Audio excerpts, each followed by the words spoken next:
Você já ouviu falar do bruxismo infantil?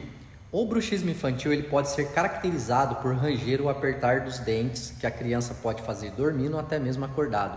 Isso tem diversas interpretações. Hoje eu quero explorar três que eu considero principais. A primeira é a visão psicossomática, ou seja, a causa emocional do bruxismo ele pode ter um reflexo emocional da criança, indicando tensão, ansiedade, dificuldade em expressar suas emoções, e muitas vezes a criança absorve o ambiente familiar, escolar, social, manifestando de maneira inconsciente durante o sono ou nos seus momentos de concentração. E essa retenção da energia pode simbolizar uma tentativa de mastigar ou processar experiências emocionais que não foram bem digeridas, como conflito na escola, medo, frustração. E aí eu vou te dar um exemplo prático. Por exemplo, uma criança que vivencia mudança familiar, separação dos pais, por exemplo, a chegada de um irmão novo, isso pode desenvolver o bruxismo como maneira inconsciente de lidar com esse medo ou essa insegurança.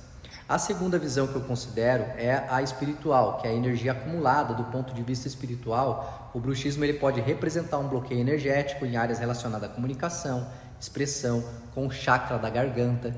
Tudo isso indica que a criança pode estar reprimindo algo que gostaria de expressar, ou seja, uma emoção, um pensamento, ou mesmo uma sensibilidade espiritual, que algumas crianças mais sensíveis espiritualmente, frequentemente chamadas crianças índico ou crianças cristal, elas podem absorver energias densas do ambiente, causando uma sobrecarga que se manifesta fisicamente. E o outro é o conflito da alma, que pode ser um sinal de desalinhamento entre a alma da criança, como ela deseja se expressar, e as expectativas do ambiente. E a terceira é a visão quântica, ou seja, o campo energético dissonante. Sob a ótica quântica, o bruxismo ele pode estar representado como uma resposta no campo energético, onde a criança tem frequências dissonantes no ambiente. Isso pode estar causando tensão familiar, excesso de estímulo, principalmente com celular, ou até mesmo padrão inconsciente transmitido pelos pais. E a ressonância vibracional, onde a criança pode estar ecoando o padrão de estresse, preocupação da família, e uma vez que essas partículas quânticas no corpo interagem com campos energéticos, repassa para a criança. Então, algumas estratégias de movimento para a liberação do bruxismo. Eu considero muito que através do movimento a gente pode liberar essas energias acumuladas, restaurar o equilíbrio emocional, equilíbrio energético, e aqui eu vou te dar algumas dicas bem práticas. Então, os primeiros são os alongamentos faciais e os mandibulares, ensinar a criança suavemente massagear as bochechas, o maxilar, com movimento circular, o abrir e fechar a boca, isso ajuda, trabalhar a respiração, trabalhar os músculos da mandíbula, praticar os próprios exercícios de respiração, a famosa respiração 4-7-8, ou seja, inspira pelo nariz 4 segundos, segura por 7 e solta o ar pela boca durante 8 segundos, que isso vai ajudar a regular o sistema nervoso autônomo. A respiração diafragmática também, pedir para a criança colocar a mão na barriguinha, sentir o movimento enquanto inspira e expira, a barriga subindo e descendo.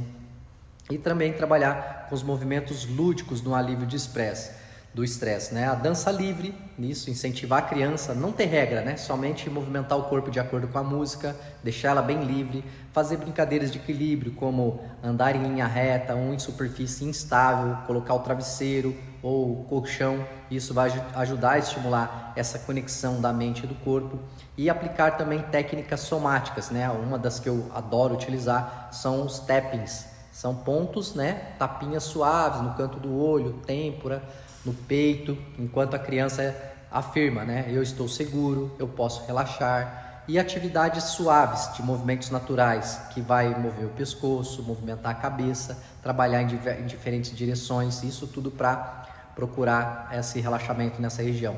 E um dos primordiais, conexão com a natureza, fazer a criança pisar descalça na grama, na terra molhada para descarregar energia, fazer caminhada consciente, incentivar a criança a fazer caminhada, prestando atenção no que ela está vendo, o que ela está sentindo, e as práticas de relaxamento, como eu já falei, a própria dança, a própria meditação, então a postura da borboletinha ou do índio, isso ajuda a criança a relaxar durante a respiração.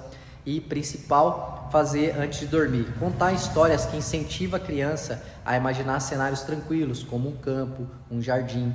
Então tudo isso vai ajudar com que você traga esse prazer para a criança, E o ambiente familiar também, evitar conflitos durante o dia, na frente da criança, ter rituais noturnos antes da criança dormir.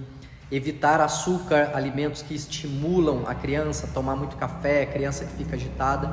Então tudo isso são estratégias para abordar o bruxismo de maneira holística, onde você integra o corpo, a mente e a parte interna. Vai permitir com que a criança se conecte com sua essência, encontre um alívio natural para suas tensões e consiga entender melhor o que está acontecendo dentro dela. São dicas rápidas, práticas, mas que eu considero essencial para que você ajude a criança a se desenvolver como um adulto saudável.